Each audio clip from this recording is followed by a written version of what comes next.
for the water. Das ist das Kreuzfahrt-Kopfrennen, was wir uns alle gewünscht haben.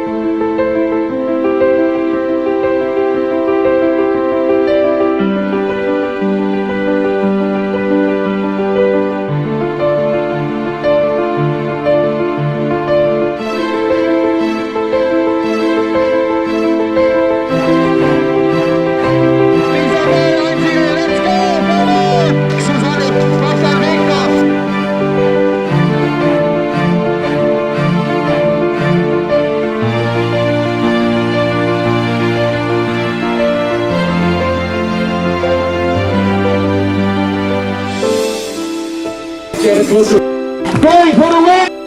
Der Anschlag ist für 32,57 Niederhane. Und das ist Aaron Kutschur auf Bahn 1. Jawohl!